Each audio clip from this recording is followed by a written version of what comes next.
We are on the cusp of this hyperinflation, and I've warned, of course, with this comparison here, the chart of the Reichsmark back in the early 20s, and the price of gold really started taking off in the summer of 1922, and the price of gold started taking off really in our day and age last year, or more precisely like 2024, when we broke 2,700, as you can see on this chart. And I think we're well along the way to hyperinflation. Will it be as bad as the German one? Maybe not. We're probably not going to get into the quadrillions of dollars per troy ounce. Things will have already collapsed if that happens. Let's go and look where gold and silver are, right? Because it's to do with gold and silver what I wanted to tell you. Well, right now, gold is up $130 at 54.07. High overnight has been 54.20. Maybe some people thought the markets would be a lot higher, especially gold and silver. But I think there must be a lot of intervention there by the plunge protection team or the President's Working Group on Financial Markets. I suspect really when the market opens for real later on this afternoon London time, morning New York, we could see gold and silver go even higher, and we could see the stock market actually drop even more than it's dropping right now. What about for silver? Well, silver is at just below 96 at 95.80. High overnight has been 96.50, so it's up about 2.2%. So no limit up or no huge move. And as I said, I think they're kind of controlling things for now. I'm not sure they'll be able to do it when everyone comes into the market, U.S. investors and European investors. I see that silver in China is trading like $114. So this price on COMEX and in the over-the-counter FX LBMA market is still fictional, in my opinion. And it's getting harder and harder for us retail guys to get gold and silver. Why do I say that? Well, I'm looking at a couple of big bullion dealers here in the UK that have an online presence. And Atkinson's, for example, says, due to the volatility in the market, we cannot take your order at this time. Please check back soon, right? There's no volatility today. It's just going up. It's not really going up and down. So I wonder why they don't want to service people right now. Same thing for Bullion by Post, who are supposedly one of the biggest. Trading of gold products suspended until markets open on Monday, 9 a.m. London time. Well, the only one that seems to be up and running is my affiliate, Gold Investments. So we have a new promotion there, a 1% off. Various dates, Britannia's gold, 1 ounce gold Britannia's. What that means is any coin prior to 2026, 1 ounce gold Britannia, you get a 1% off the listed price. You have to use my promo code for that. It's in the description. So back to the hyperinflation. Why I think this neocon blunder could backfire. And I said I don't want to go too much into the rabbit hole about what's happening politically, geopolitically, who's behind what. But from listening to a lot of very good analysts on YouTube, people like Scott Ritter, who warned the UN and the world that Saddam Hussein didn't have weapons of mass destruction. He was the UN weapons inspector at the time. He's warning now that this operation against Iran could already be over and lost.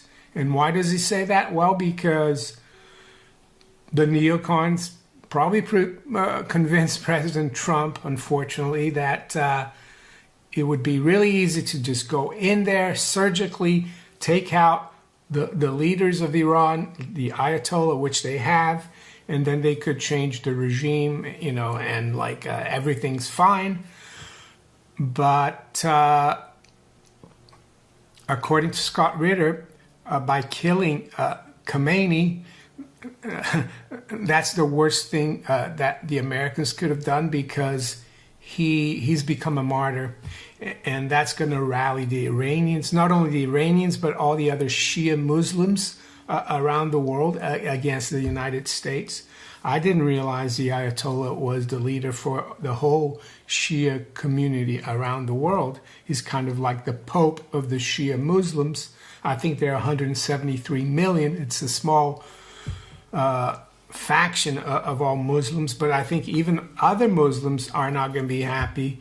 So a can of worms has been open, and according to people like Scott Ritter and other former U.S.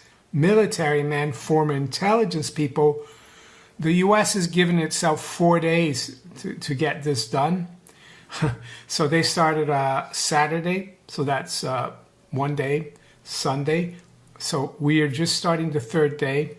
So let's say, tomorrow, Tuesday, will be the 4th day. So by Wednesday, if things haven't improved, and I do agree that the first victim of war is the truth. So we don't really know what we've been told by both sides, or all three sides. There's 3 sides in this, right? Is true or not. But I think the longer this goes, the worse it's going to be, unfortunately, for America.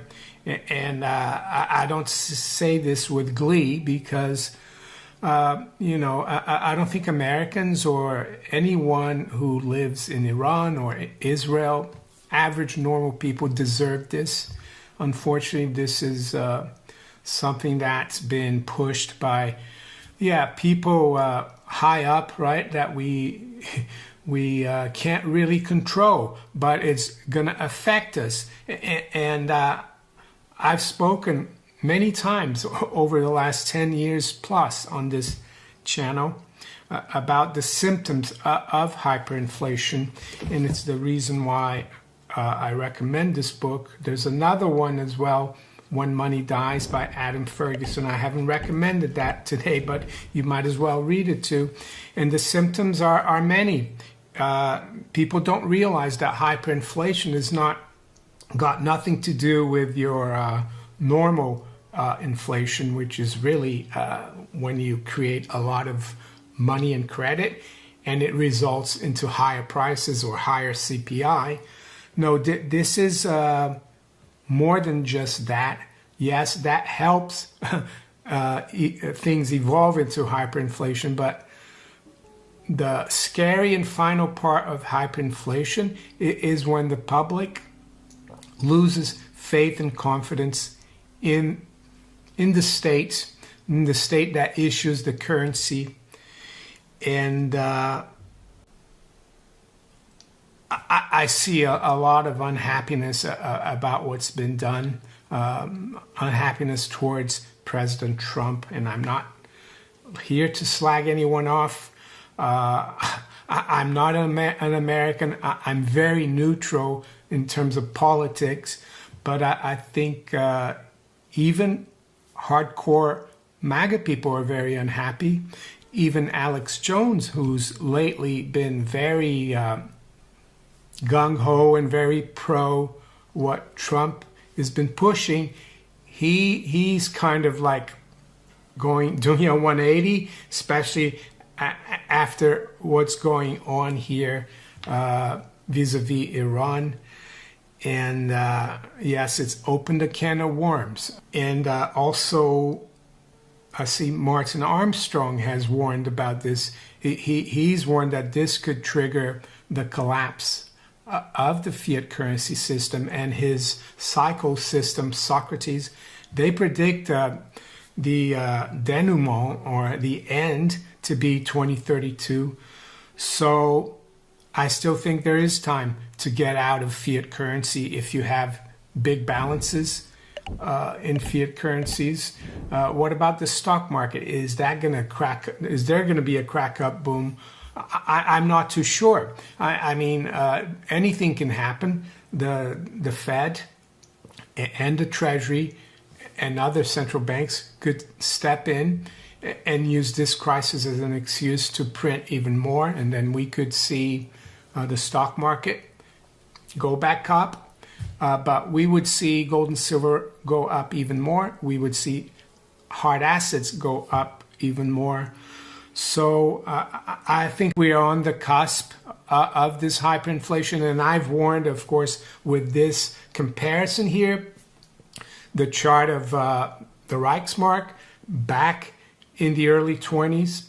And the price of gold really started taking off in the summer of 1922.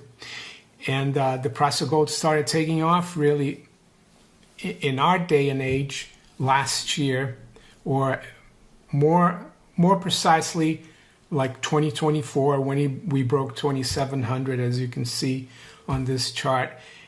And I think, we're well along the way to hyperinflation. Will it be as bad as the German one? Maybe not. We're probably not going to get into the quadrillions of dollars per troy ounce. Things will have already collapsed if that happens. I think what we might see is very high, in the 20s, 30,000s in gold. I'm not saying it's going to happen this year. It could be in the next 18 months or so.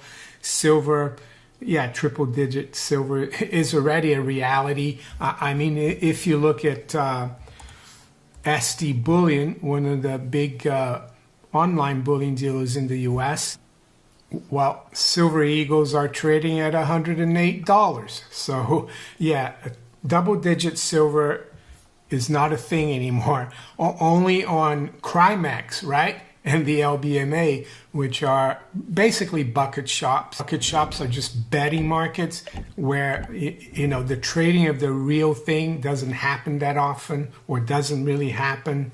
The stock market, well, right now, the Dow is down 700 points, or 1.5%, the Dow futures.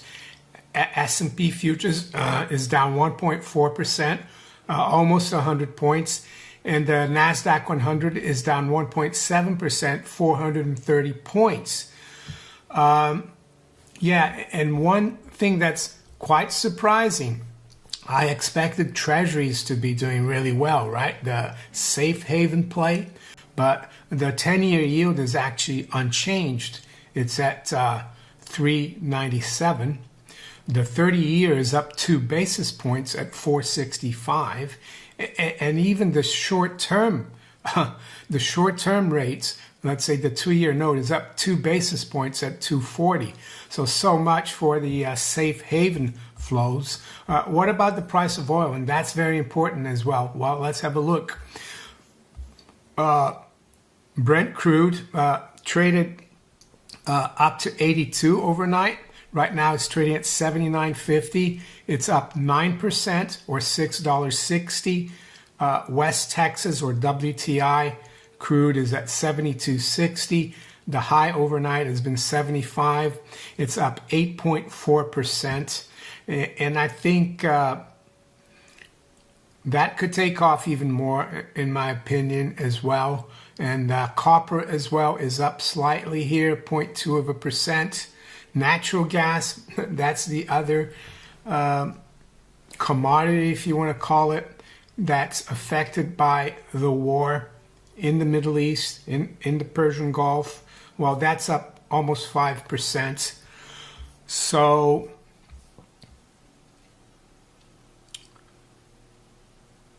how does hyperinflation look like? Well, having lived in Brazil when we had hyperinflation in the late 70s, early mid 80s, what it looks like is that price of basic necessities, they keep going up very quickly. I know that's not happening quite yet, but I think it will come. And the longer this conflict drags on, and you hear a lot that the Iranians want to talk, President Trump said that, but I've heard that they don't want to talk, and I've heard as well from the foreign minister of Oman, who was mediating the negotiations prior to the attack on Saturday, that the Iranians had agreed to the nuclear deal, and they're ready to sit at the table and hammer the deal. But then, they started attacking Iran. So I think negotiations or deals now are out the window, because Iran, they've tried several times to do that in the last year or so, and every time they've been attacked. So they've got nothing to lose. Am I defending Iran? No, I'm just observing from afar what's going on